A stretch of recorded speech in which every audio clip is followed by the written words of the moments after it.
Hey everybody, welcome back to the shop. I'm Bill. I thought I'd do a little year-end update, show some new equipment that we required, do a little update on some of the cleanup and things that have taken place in the shop, and then talk a little bit about hopefully some projects we're going to get started at the beginning of the year. So I want to grab the other camera and I'll walk you around and show you what's happened since the last update. Just been cleaning up. It's we've gotten rid of a lot of things. We still have a lot ways to go, but we're a little bit limited in how much we can throw away at a given time. So we've been clearing out things. I've emptied out this this guy here is pretty much empty now. We've gotten this roll away with a lot of the lathe tooling in it. Kind of cleaned this up a little bit, and then I have our solvents and cutting fluids up here. I've been using this as, again, a Tom Lipton idea, putting your soluble oil in a little garden sprayer, and that actually works really well for especially if you're doing drilling and things like that. You can hold it with one hand and get a good stream on there and control it, and it works really well.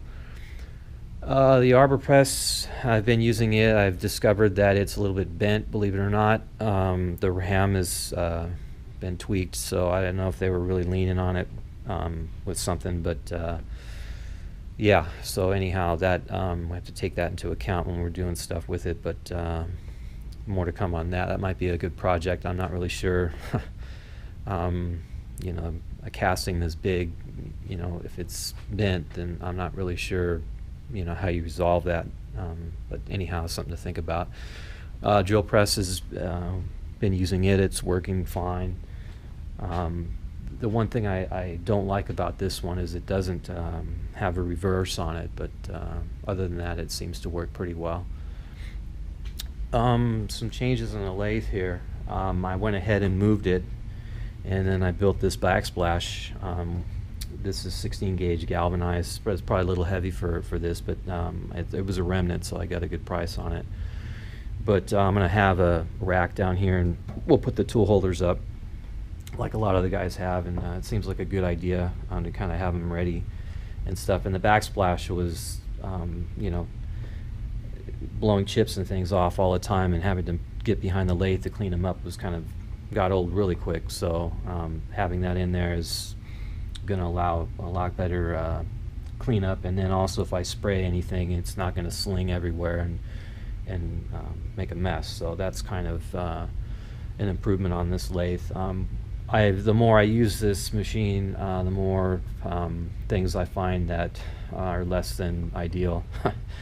The tailstock just doesn't seem to go away. I had to go through and do a lot of repairs on it, and I discovered I was doing some turning, and I was getting a pretty good taper, probably 4 or 5 thousandths over, or 6 or 7 inches. So I did some measurements, and the tailstock was out of alignment from the headstock. And what I did was, I don't know if you can see, there's some set screws here, so you can adjust it a little bit in the X direction. And so I did that, and I nulled it out and got it really spot on. But I found in the height direction here that this is a little bit low, and there's not a lot you can do about that to remedy it. So I just have to keep that in mind when I'm doing turning and stuff, to rough it down if possible with the tailstock, and then do some final passes with that not engaged to avoid having the taper on it. But that's kind of a drag. There's the machine's been used a lot, and I think they bought it used, so a lot of that where it was already in place when they purchased it. So anyhow, it's what we have to work with, so that we'll have to make do. And this is just the back or a side view, or a different view of the backsplash here. I did put some sealant on there to kind of keep stuff from getting through. That was kind of cutting out this to match this shape was a little bit tricky. This lathe obviously has some shape to it. It's not like an engine lathe that has more of a rectilinear back. So that's where we are on the lathe, and I kind of like it in its new spot. It gives us a little bit more room here by the bandsaw. So let's see. So the mill, I made some covers for the table. This is some scrap material we had, so it makes cleanup a little bit easier. And I took apart the vise and cleaned it up and blew out all the chips and adjusted it and everything, and it seems to be working a little bit better.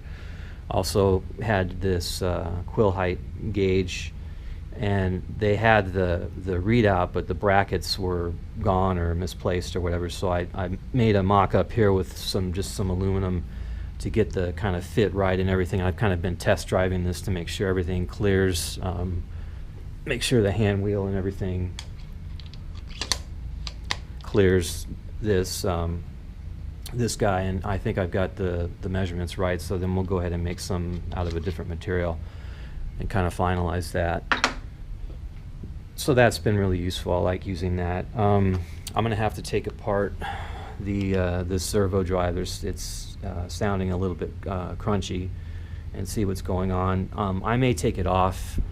This is the short travel on the mill, and you know, I really, for what I'm doing here, I really don't need this. And the handle that I have on here now is the manual handle, and you can see that when you have, you know, you start messing around, you get conflict here between the knee and the Y axis. So I may take this off and just go with the manual. I thought about trying to adapt this to here for the Z, but the drive doesn't have enough power to do the knee. So, you know, I think everyone's seen these guys before, these little drill adapter deals. I just made one of them to do that, and you know, that works fine for doing the rapid. So other than that, everything's been working okay on the mill. I need to, it is a little noisy, so I'm going to have to get in there and take a look at the gearing and stuff and make sure it's been oiled and stuff like that, and kind of get going on that. This is the torch setup. This card actually is mine. I brought this in, wasn't really using it. Painted it up, replaced the bearings in the wheels, and got some new hoses. But we need to get some tanks. I don't know if we'll be able to do that this year or not, because of budgetary considerations. But we've got, let's see if I can get this out here.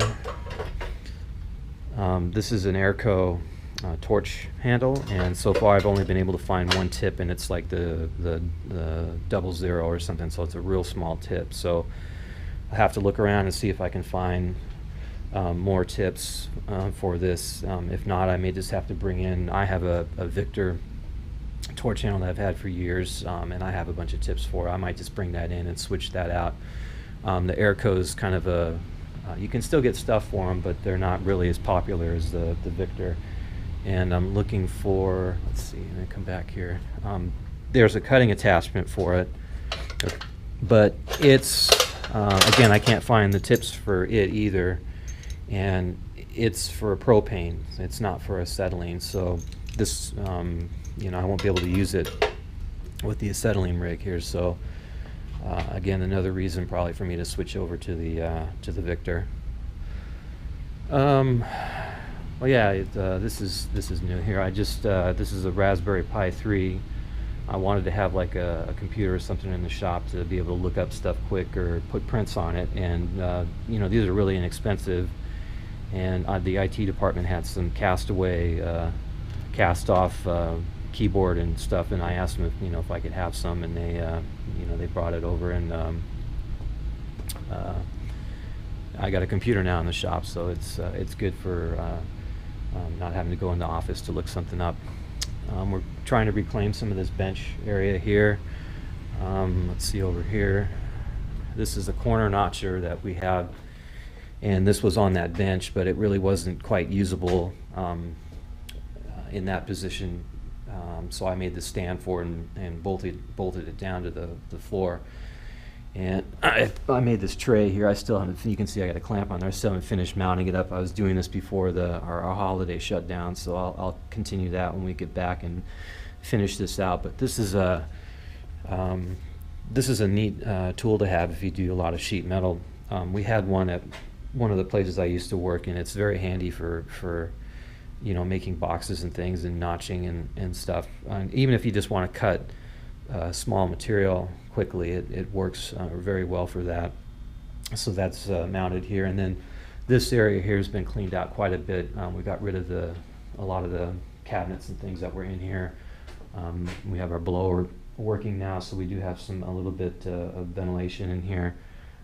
This is all going to get painted and stuff in the future, and I'm going to make a stand for these saws to sit on, you know, to fence systems, so we'll be able to use them better. And I'm going to get some galvanized material, and we're going to just make a kind of a panels and put them up on the wall and go all the way around here to kind of make this a hot zone work area. And then once that's in place, we'll come in and do a final paint. A lot of this material I need to condense over in the other rack, and we'll get to that. So this is a new machine.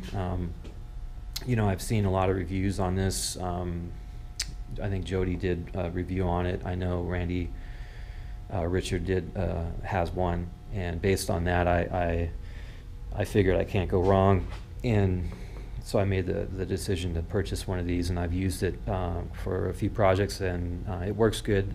It's got you know, the 17 air-cooled torch on it, and this is be the first machine I've ever used as an air-cooled, and it's taken some getting used to. I'm not used to the torch getting hot in my hand. You know, I keep stopping because, you know, if you have a water-cooled and that happens, you know, something's wrong. But it's dual voltage, and it works well. I'm impressed with it so far.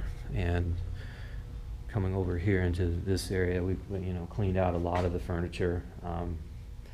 This bench system, I think we're going to get rid of this. It's just it's too big, and you know, even if you're standing up here, you can't reach up to the wall. I mean, it's just too big. So I think we're going to get rid of that, and that'll give us a little bit more room in here. And what else? Oh yeah, I've been looking for parts for this, and I've been finding a few here and there.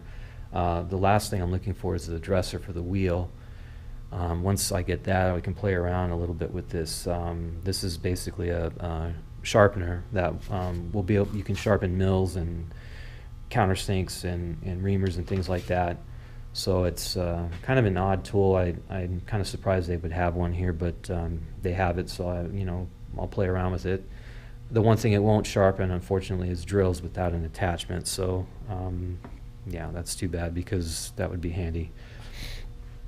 And sorting a lot of the tooling from the old horizontal. They had an old Brown and Sharp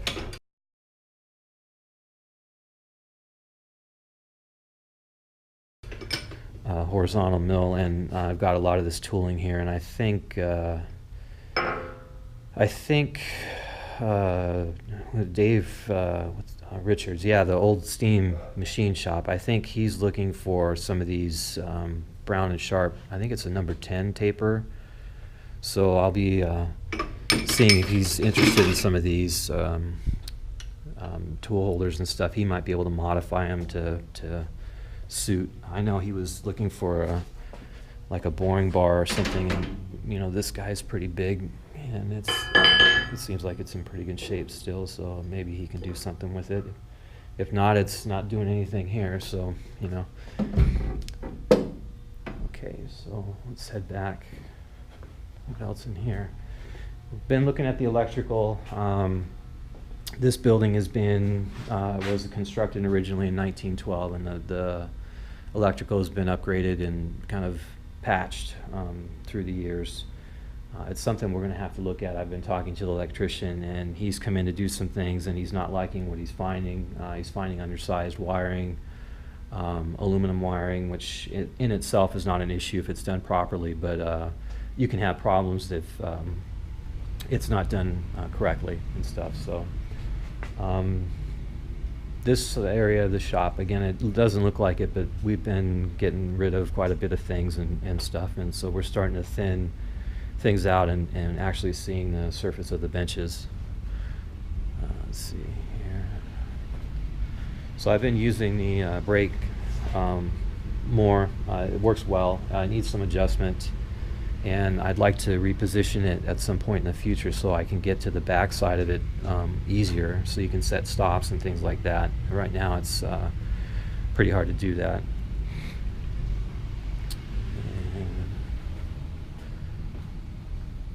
Let's look at a little bit of the storage here for the mill. I've gone through this area, cleaned it up quite a bit, and made some collet holders, just 2 racks here to hold collets and things, tooling, basically made with the scrap material. I've been going through and kind of sorting out the end mills. That's one thing I need, is some decent end mills. A lot of these are pretty old, and you know, maybe I can get good with the sharpener and kind of rejuvenate some of them, but I don't have very many roughers, and I would like to get some more, because those are so useful for a lot of things. And we've been working on this. It still has a long way to go, the material storage area. I'd like to get everything in one location. This rack here, I'm probably going to get rid of. It just doesn't work for me, and for the stuff that we have here. It takes up too much space. But oh yeah, let's wheel this guy out here and have a look at him. This is a pretty old thermodynamics plasma cutter, and I went to use this and discovered that the regulator was leaking in it, so got a new regulator in it and went and used it, and it works okay. I got some consumables for it, and it you know, I was able to cut that plate in there for the stand for the corner notcher with that, and that was 1/2 and 3/8, so it works okay. And like I said, I have some consumables for it. That electrical issue though with this is, you know, I kept popping the breaker, and so the electrician's got a guy to come out and rewire the outlet for 50 amps, so we don't have that problem. And that's about it here. Oh yeah, we're in the back of the shop here, and this, let me just come out here. This is a landing area that we have. So I've got material staged to get to the scrapper.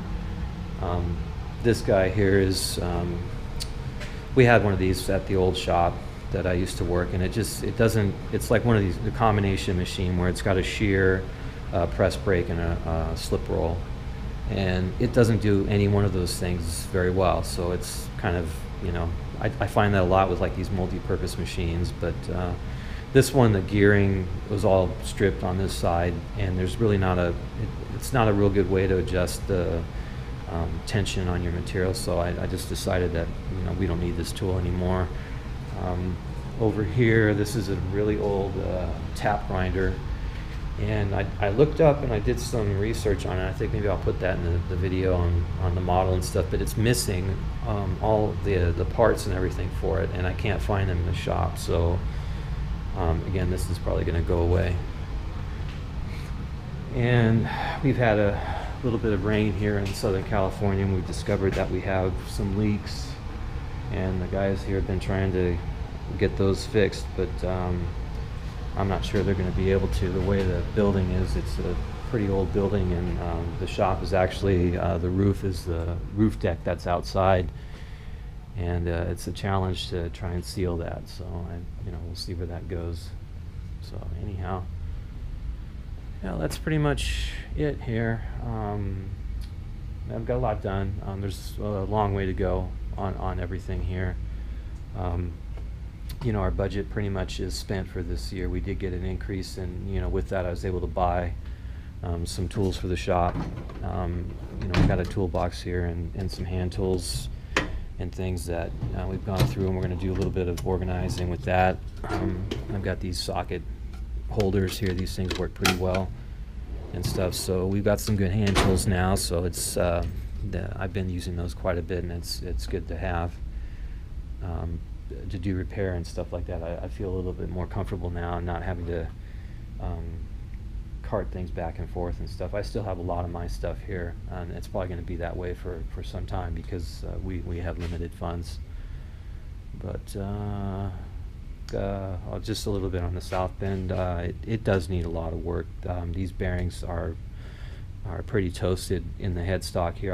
I did some tests where I took some cuts, and any type of tool pressure or cut, you can hear these things just start to really howl, and they have oil in them and stuff, so I know it's not that. It's just they're probably just worn out.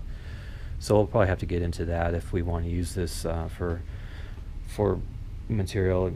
Anything other than aluminum, it seems to have some trouble. So all right, well, that's about it, I think, for most of the stuff we've been working on. And as for projects for the new year go, we're going to continue working in this room here, and getting plans and stuff drawn up for the racks for these and the fence system. And I don't think I'll be able to get material this year, but I want to have some plans in place for that. And also be getting rid of this guy. I think this is the next major thing, is to get rid of this wood bench here and get this out of here. And then we can do a lot of more of sorting and going through everything, and that's going to be an ongoing project, and I think that's going to consume most of the time throughout the rest of the year until we get, hopefully we'll get another budget increase, and we can continue on some of these projects that require material and things. So all right, so I think that's it, and thanks for watching, and have a happy new year.